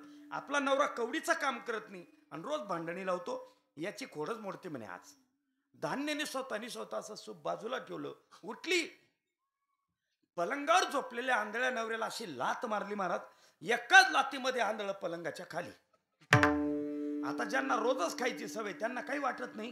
पण त्याला पहिल्यांदाच बसली होती ती. तो म्हणे आपल्या बायकोने लात मारावी हे का आपलं जीवन. आता 1 मिनिट या घरामध्ये राहत नाही म्हणे. आता पंढरपूरलाच जातो म्हणे. आमचे गुरुजी असं सांगायचे किरण महाराज. लोकांना बायका पोरांनी कमरेत लाता घातल्याशिवाय पंढरपूरचं तिकीटच मिळत नाही म्हणे. आता पंढरपूरला निघाला. का बरं. बायकोने लात मारली म्हणून. काठी घेतली. अंधार पडलेला होता. गावाच्या बाहेर निघाला. चालत राहिला. अनुताप होता. रात्र झाली. रातकिडे किर्र करू लागलीत. हिंस्र श्वापदांचा आवाज येऊ लागलीत. पण अनुताप होता. चालत राहिला. चालत राहिला. चालत राहिला. कशाचा तरी धक्का लागला आणि धाडकन जमिनीवर कोसळला. आपल्याला कशाचा धक्का लागला म्हणून पाहायला गेला तर तो हंडा होता आणि त्या हंड्यामध्ये सोनं होतं महाराज. त्याने आवाजावरून ओळखले सोनं आहे. इतकं सोनं होतं. इतकं सोनं होतं. ते सोनं घेऊन तो जर पंढरपूरला गेला असता आणि त्याने ते सोनं जर पंढरपूरच्या अर्बन बँकेमध्ये ठेवलं असतं तर त्या सोन्याचं दर महिन्याला इतकं व्याज आलं असतं. त्या व्याजाच्या पोटी येणाऱ्या रकमेमध्ये त्याने दर द्वादशीला हजारो लोकांना पंक्ती दिल्या असत्या तरी नुसतं व्याज सुद्धा संपलं नसतं. एवढं सोनं होतं महाराज. त्याने ते सोनं घेऊन पंढरपूरलाच जायला पाहिजे होतं असं माझं मत आहे. विनेकरी बाबा तुमचं काय मत आहे. जायला पाहिजे होतं. आणि तुम्हाला सोन्याचा अंडा सापडला असता तुम्ही पंढरपूरला गेले असते. सल्ला द्यायला कंटाळाच करत नाही तुम्ही अजिबात. आंधळ होतं. बायकोने लात मारली होती. निम्म्या रात्रीचा प्रसंग. त्याने तो हंडा उचलला.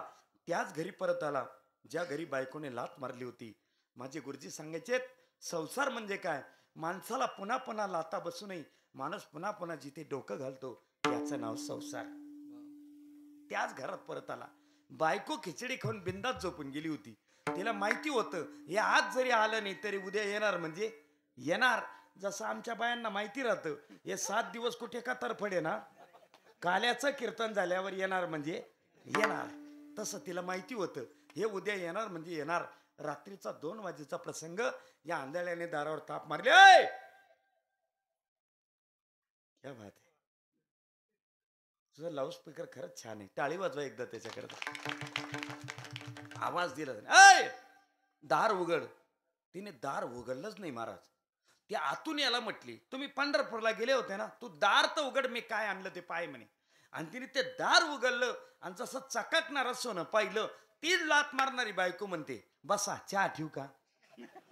तुम्ही सकाळपासून गेलेत काहीच खाल्लं नाही, थोड्याशा काढू का. काय काय बजा.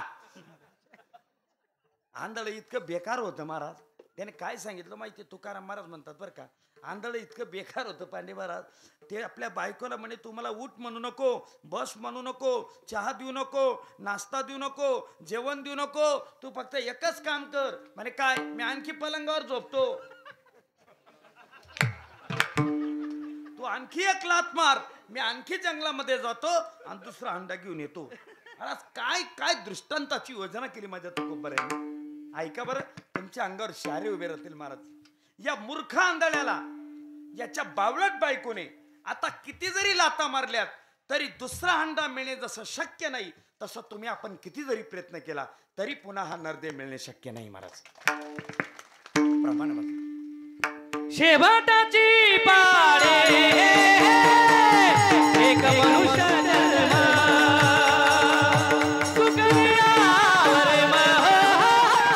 सुकरियावर फेरा पडे.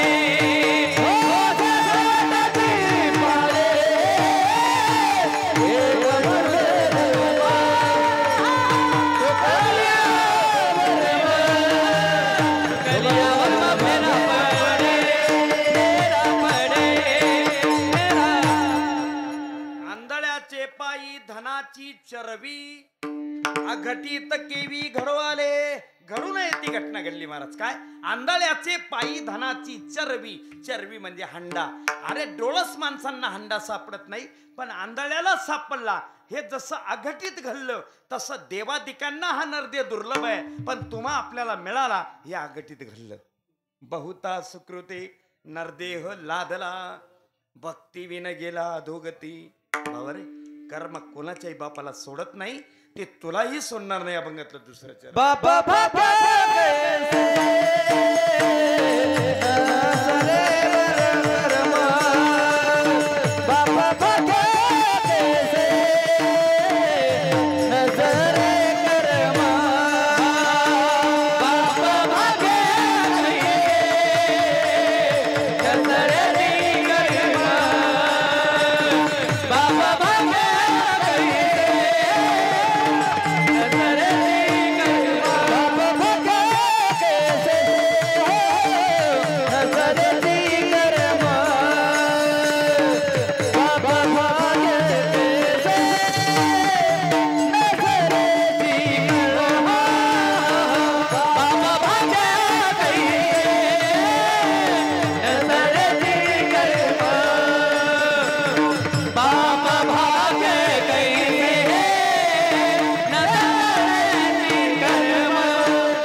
सांगेन,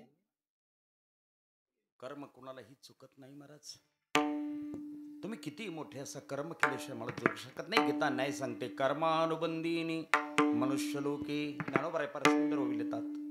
संग असे जव प्रकृतीचा, तव त्याग न घडे कर्माचा. करू म्हणती तयाचा, तरी केवळ आग्रहाची उरे. ज्ञानोबांनी रूपक केलं 13व्या अध्यायात. कसं ते ऐका.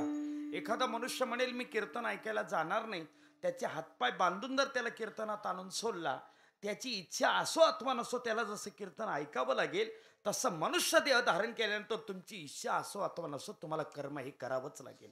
बांधून या हातपाय जो रथी घातला आहे. हातपाय बांधून रथामध्ये घालून कथेमध्ये आणून सोडला. इच्छा असो अथवा नसो कीर्तन ऐकणं जसं क्रम प्राप्त आहे, तसं मनुष्य देह धारण केला की तुला प्रकृतीचा संग मिळाल्यावर कर्म करणं गरजेचंच आहे. फक्त करायचं कोणतं तो प्रश्न आहे. मात्र चुकत नाही. बाप भाग्य कैसे न सरेची कर्म, तुका म्हणे कर्म रेखा कधी न चुके ब्रह्मादिका. नाम म्हण कर्म लेखा दिवादिका तुकेना, दिवादिका तुकेना, दिवादिका तुकेना. नाम म्हण कर्म लेखा दिवादिका तुकेना, दिवादिका तुकेना. नाम म्हण कर्म लेखा दिवादिका तुकेना, नाम म्हण कर्म लेखा दिवादिका तुकेना. नाम म्हण कर्म लेखा दिवादिका तुकेना, नाम म्हण कर्म लेखा दिवादिका तुकेना, दिवादिका तुकेना,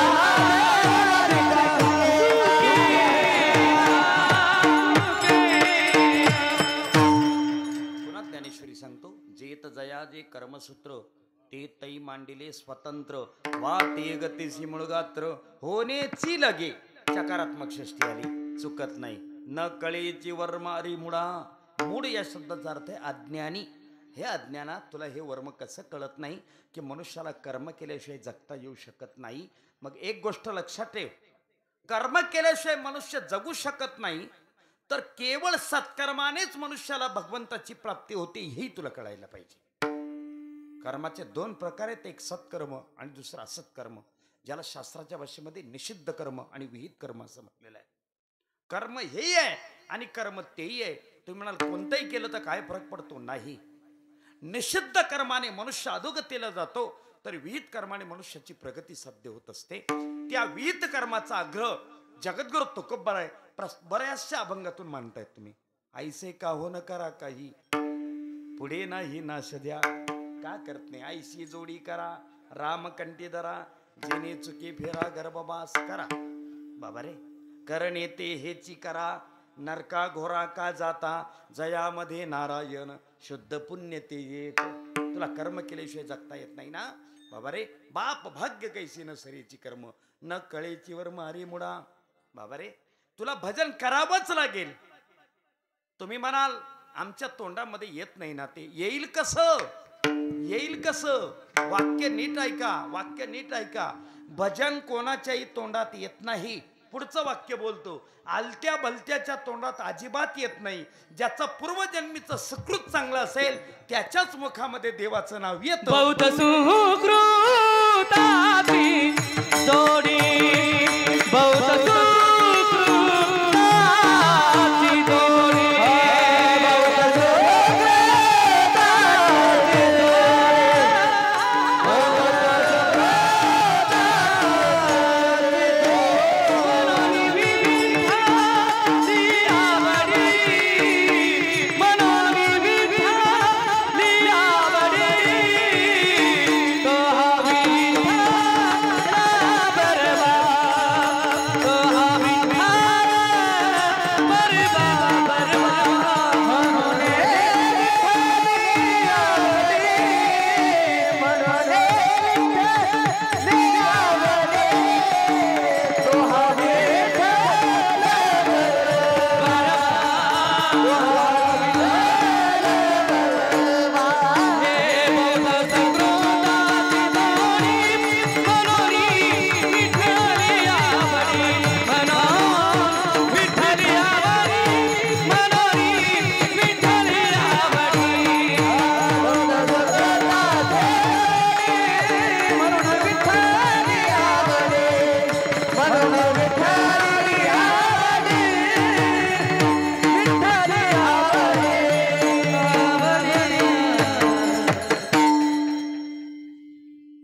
जन्मजन्मीची असेल पुण्य सामुग्री तरीच जिव्हाग्री नाम येईल श्रीरामाचे.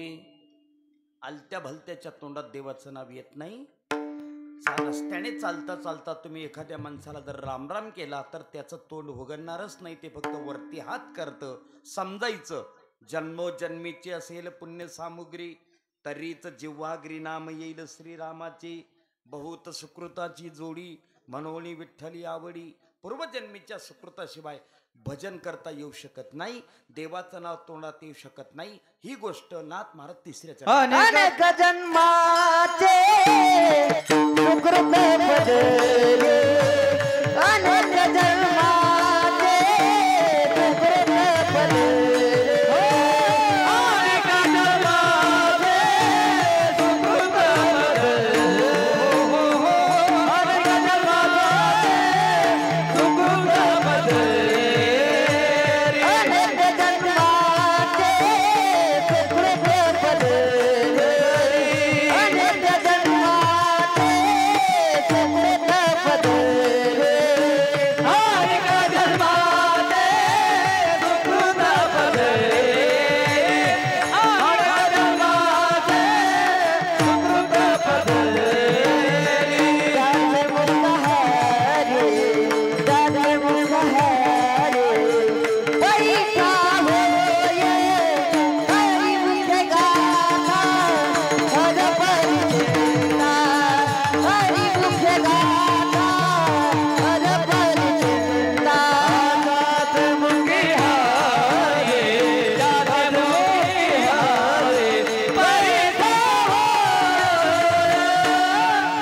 हरी मुखे गाथा, हर परिचिता हरी मुखे गाथा, हर परिचिता.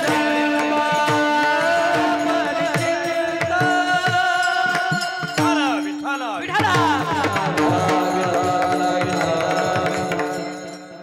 या आरतीची काही प्रमाण तुमच्या समोर मांडतो. पूर्वजन्मीच्या सुकृताशिवाय प्रभू परमात्म्याचं नाव आपल्या मुखामध्ये येत नाही महाराज. प्रयत्न करून जर येत नसेल तर महाराजांनी असे शब्द मांडलेत महाराज, तुमच्या अंगावर शारी उभी राहतील. नाम न वदे ज्याची वाचा तो लेख तो बाबाचा, तो लेख तो बाबाचा, तो लेख तो बाबाचा. नाम न वदे ज्याचा, तो लेख तो बाबाचा, तो लेख तो बाबाचा, तो लेख तो बाबाचा.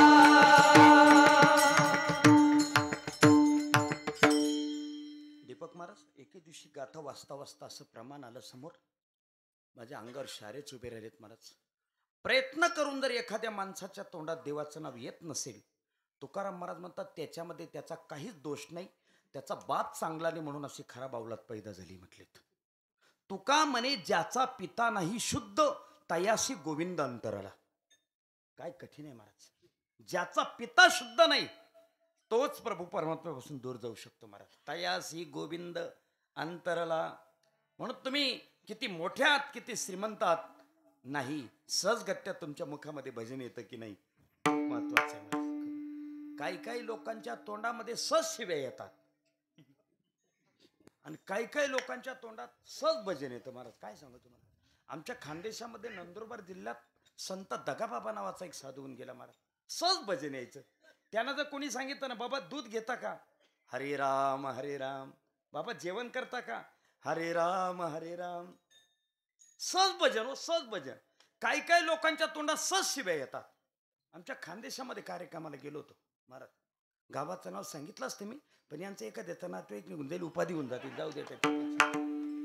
कीर्तन संपलं, मी माझा असा फेटा काढला, असा धरला आणि लोकांच्या मागे मागे चालत होतो. दोन माणसं माझ्यासमोर चालत होती. एक माणूस त्या दुसऱ्या माणसाला काय म्हणे माहिती आहे, त्याच्या आईला काय कीर्तन केलं हो म्हणे त्याने म्हणे.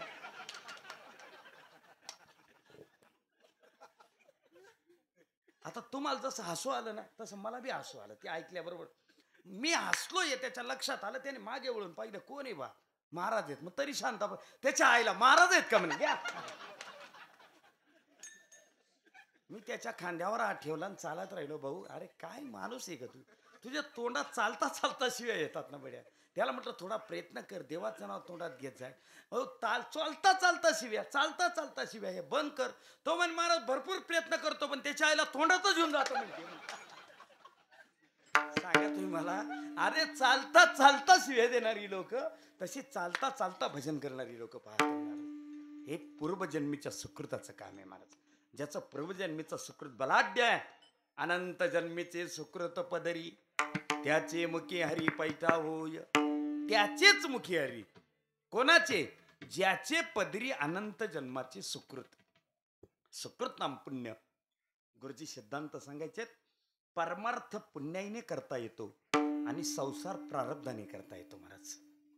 वाक्य नीट ऐका. तुमच्याजवळ असलेली संतती, तुमच्याजवळ असलेली संपत्ती, तुमच्याजवळ असलेला पैसा हे तुमचं प्रारब्ध आहे. पण तुम्ही सकाळी उठल्यावर ज्ञानेश्वरीच्या 5 ओव्या वाचल्याशिवाय घरातून बाहेर पडत नाही, हे तुमचं पुण्य आहे राजा. हे तुमचं पुण्य आहे, लक्षात ठेवा. हो, उलट होत नाही. पुण्याईने संसार करता येत नाही आणि प्रारब्धाने परमार्थ करता येत नाही. मग बाबा रे, परमार्थ करण्यासाठी लागतं ते पुण्य आणि संसार करण्यासाठी लागतं ते प्रारब्ध. तुमचं प्रारब्ध अनुकूल असेल तर तुम्हाला पैसा मिळेल, पण तुमचं पुण्य अनुकूल असेल तर तुम्हाला भक्ती करता येईल राजा हो. आणि ती भक्ती अनुकूलतेमध्ये विलीन व्हावी असं तुम्हाला वाटत असेल तर त्याच्याकरता भजनाशिवाय पर्यायच नाही. विठोबा रखुमाई, विठोबा रखुमाई, विठोबा रखुमाई, जय जय विठोबा रखुमाई, जय जय विठोबा रखुमाई, विठोबा रखुमाई, जय जय विठोबा रखुमाई,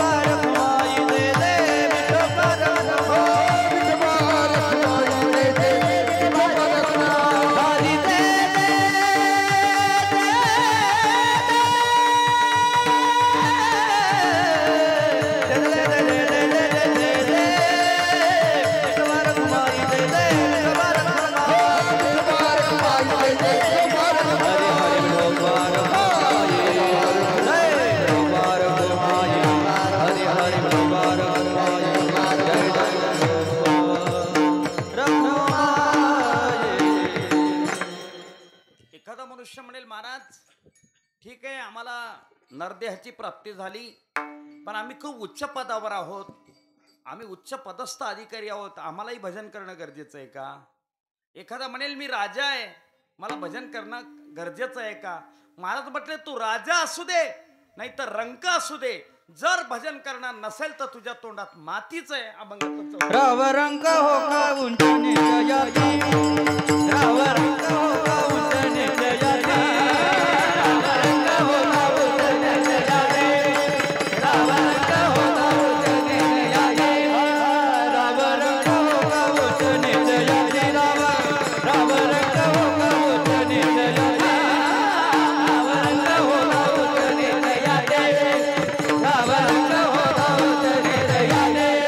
भक्ति बिन माते मोगी जाता, भक्ति बिन माते मोगी जाता, भक्ति बिन मोगी जाता, हरि मोगी जाता, बलि जाता, हरि मोगी जाता, बलि जाता, भक्ति बिन माते मोगी जाता, भक्ति बिन माते मोगी जाता, मोगी गाता बलि देता, हरे मोगी गाता बलि देता, हर बलि देता, हर बलि देता.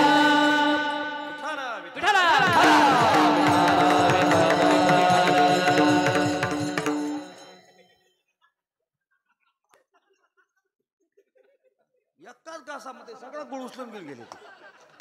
खडा सुद्धा उरू दिला नाही त्या माणसाने. विठाला विठाला विठाला.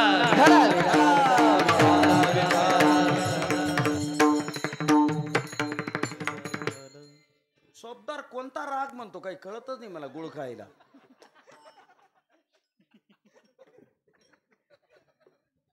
ते चोपदारले हसून राहिले बरं का. बरं झालं भाऊ याला बोलले असं. नुसत्या गुदगुल्या फुटून राहिल्या त्यांना तिकडे. ऐका, अभंगातल्या 4थ्या चरणाचं सार तुमच्या समोर मांडतो. कीर्तन संपलं. एकच दृष्टांत सांगतो महाराज, तुम्ही ऐकला नसेल पण ऐका. तुम्ही कितीही ज्ञानी असा, बुद्धिवान असा, श्रीमंत असा, गुणी असा, विद्वान असा, पण भजन नसेल तर काहीच किंमत नाही महाराज. आमच्या नाशकामध्ये स्वातंत्र्यपूर्व कालामध्ये ऋग्वेदी ब्राह्मणांचं संमेलन भरलेलं होतं.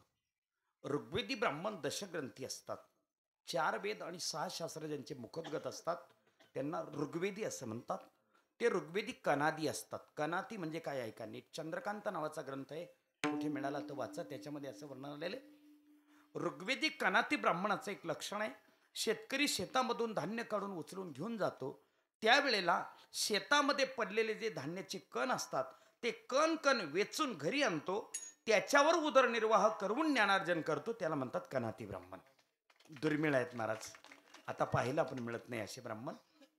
ज्ञानेश्वरी वाचा तुम्हाला कळेल. आगाव विप्र दुर्बळ जरी जाहला, या ओवीचं विश्लेषण वाचा तुम्ही. ज्ञानोबा असं म्हणतात, जातिवंत ब्राह्मण मरून जातो पण दुसऱ्याच्या घरचं पाणी पित नाही महाराज. जातिवंत बरं का, जातिवंत.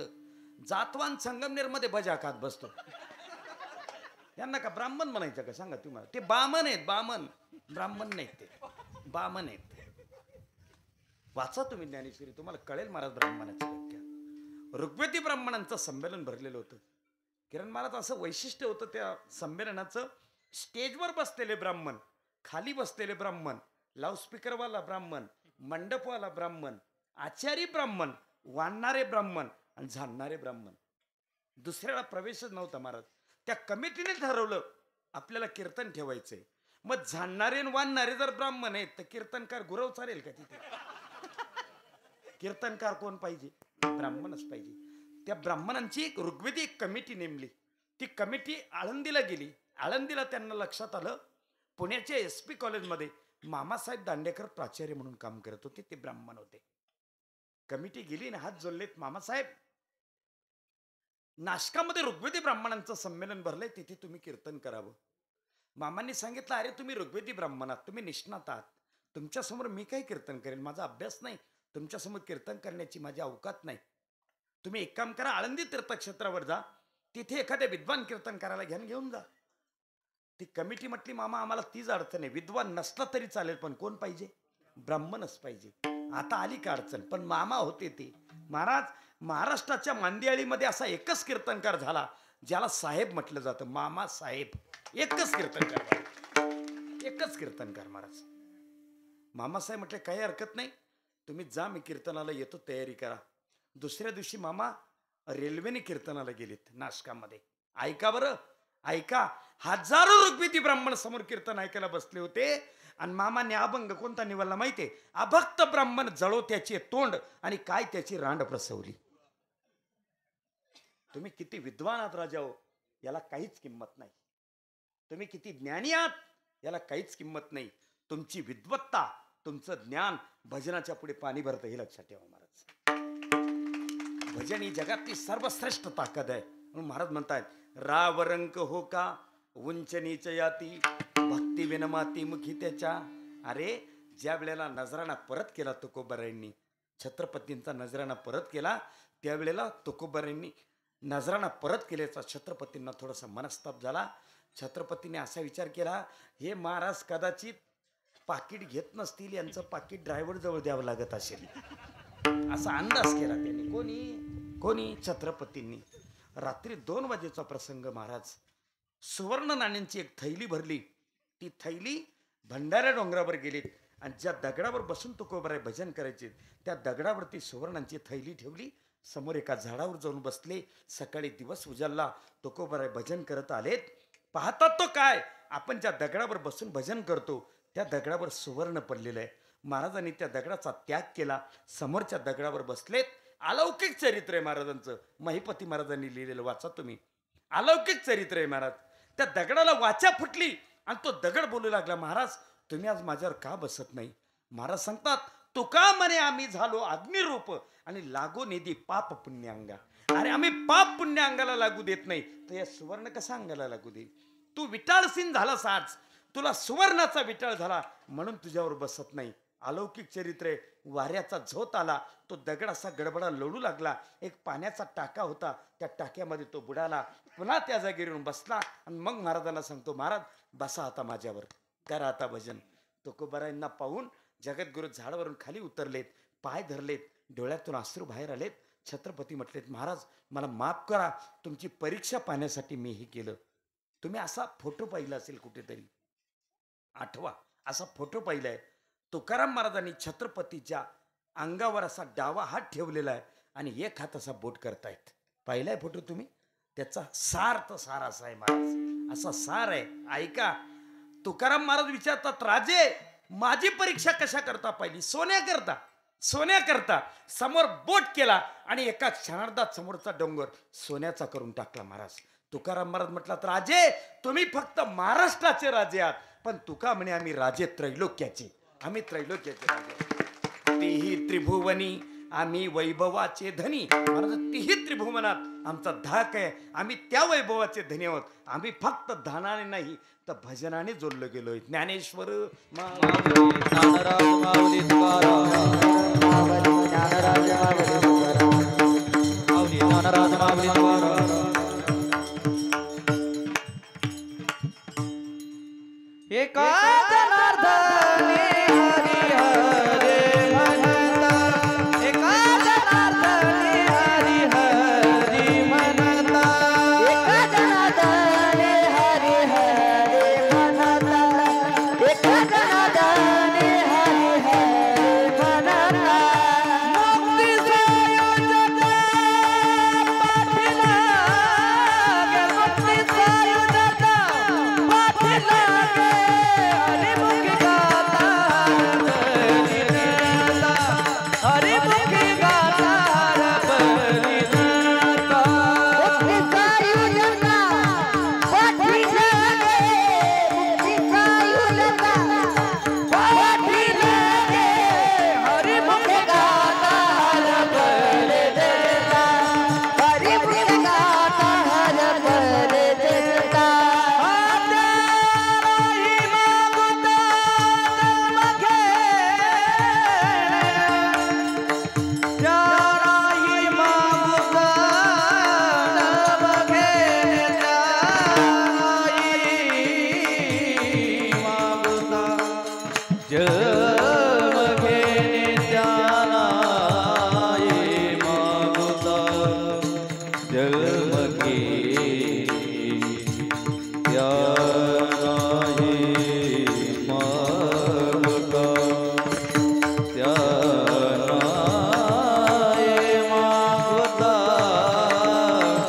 जन्म घे